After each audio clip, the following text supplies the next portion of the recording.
I'm going to show you how I do brows, okay?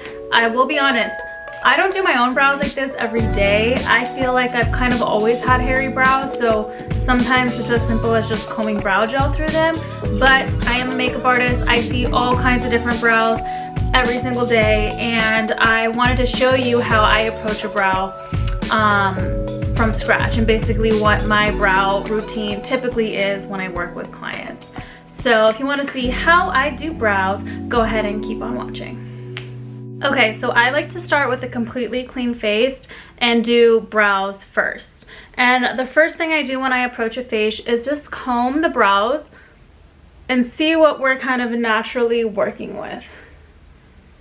Now, if I can get away without using any brow products and simply just combing and lifting and getting the brows stuck in place, then I will do that. So I like to start with the gel or the wax or whatever I'm going to use to lift them first, just to see what the base is. So I have two things that I use. For a super strong hold, go for Got2b glue. This is like insane. This will keep your brows perched like for days, honestly. So this is really heavy duty. If you want something a little bit more gentle, go for soap brows. Still really effective, still will keep the brows lifted, but it's a little bit more gentle. So I'm gonna do one brow with Got2b and one brow with soap, just so you can see both. This right here is the Got2b. I take it with my clean spoolie, tap it on, and just kind of get it like in the brows, in all of them. And you want it to get kind of like tacky, sort of like eyelash glue, how you wait for it to get tacky before it really sticks. And I just kind of comb it through so it's like it's like all the brow hairs are coated. And then I start working it up. And like to really flatten the hairs and get that laminated effect, comb it and then flatten it with your finger. And it's a personal preference, like how bushy you want them to look. I like the hairs to look like kind of evenly combed out, and then I comb them sort of diagonal up here. But I definitely do straight up in the center, sort of start to curve it right here, and then out here it's all at an angle.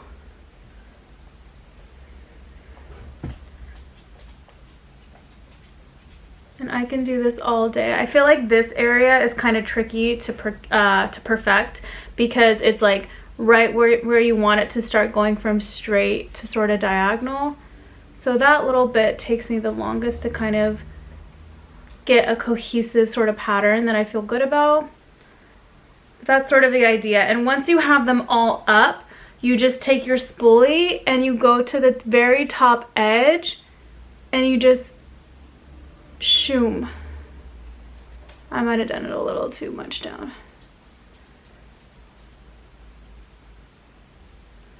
And then that way it's lifted, but it's still groomed. And it's really easy to tell like where the areas that need to be filled in are, because everything's where it's supposed to be. Now, a very important step, especially for the Got2b, and this is the reason why I start with a clean face, is you have to wipe off that product that got on your skin, because it will dry up and it'll create texture, and if that's like under your foundation, it's just a hot mess. So make sure you really clean up that area. Okay, so that's the Got2b. Now I'm going to do the soap brows. So for the soap brows, just get it wet. I'm using a setting spray, but you can also use water. Take a clean spoolie and start working it in. Same thing, you want it to get kind of tacky. It does get kind of hard to get like the spoolie in there. It'd be ideal if you could bend these. When you bend it, you can get in a little bit better. Just start working it in your brow.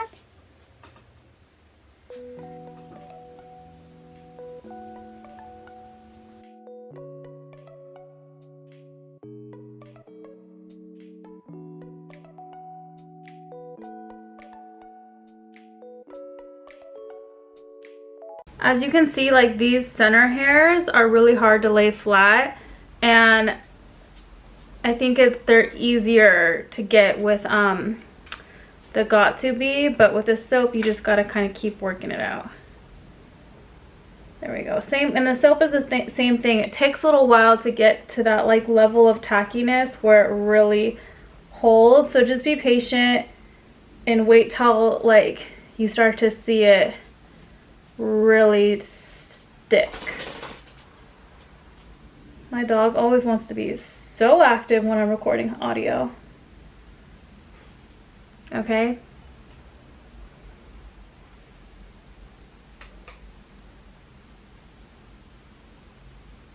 Whenever you're using any makeup remover on your skin before you apply makeup, make sure to wipe it off, like dry off the skin. This is just a dry little cotton pad. Really try and get the makeup remover off the skin, because that residue will affect your makeup and make it separate. I mean, literally its goal is to remove makeup, so when you put makeup on top of it, it doesn't always end well. Favorite brow palette is the Anastasia Beverly Hills. I depotted it to make it smaller, but this has all the brow shades. I'm gonna use this on myself. I use this one right here. And then just start filling in the areas that look a little sparse.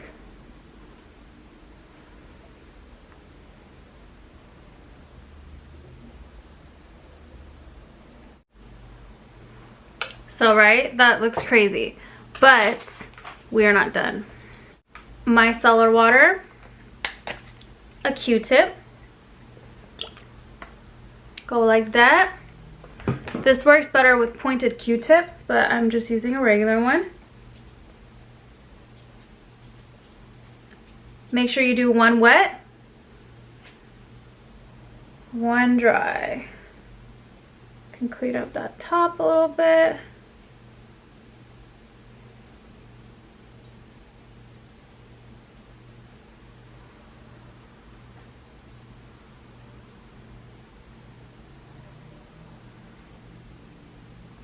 So now you have that really like defined brow, but you still have it lifted and perched, and you can see the hair. That's what we're going for. And brows always look a little bit more cray-cray before you have the rest of your face on. So we were able to get the shape of our brows by gelling them or soaping them up, fill them in any sparse areas with some powder, clean it up with a Q-tip, and now our last step to clean it up is to use some concealer. Take your concealer in a flat synthetic brush, coat the brush, and carve out that brow.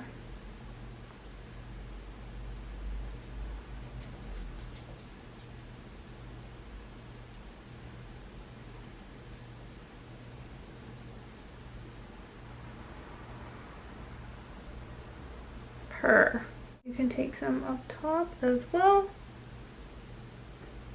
and just blend that out.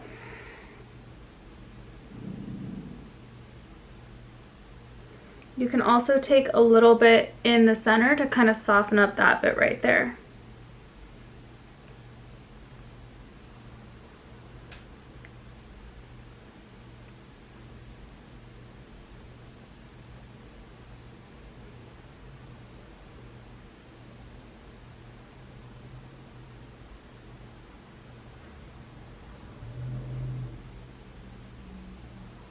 So now the brows are framing the face, and you have a perfect foundation to start working on the eyes. Say you're doing a dramatic eyeshadow look, go ahead and work on that. You can clean that up with your Q-tips, clean that up with your concealer. There's lots of opportunities along the way to correct any mistakes in your makeup when you start with the brows.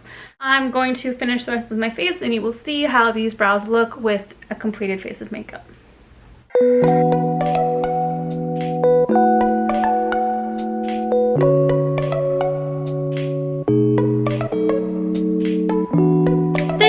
For watching this video. If you like this video, please give it a thumbs up, leave a comment, and if you haven't already, please subscribe.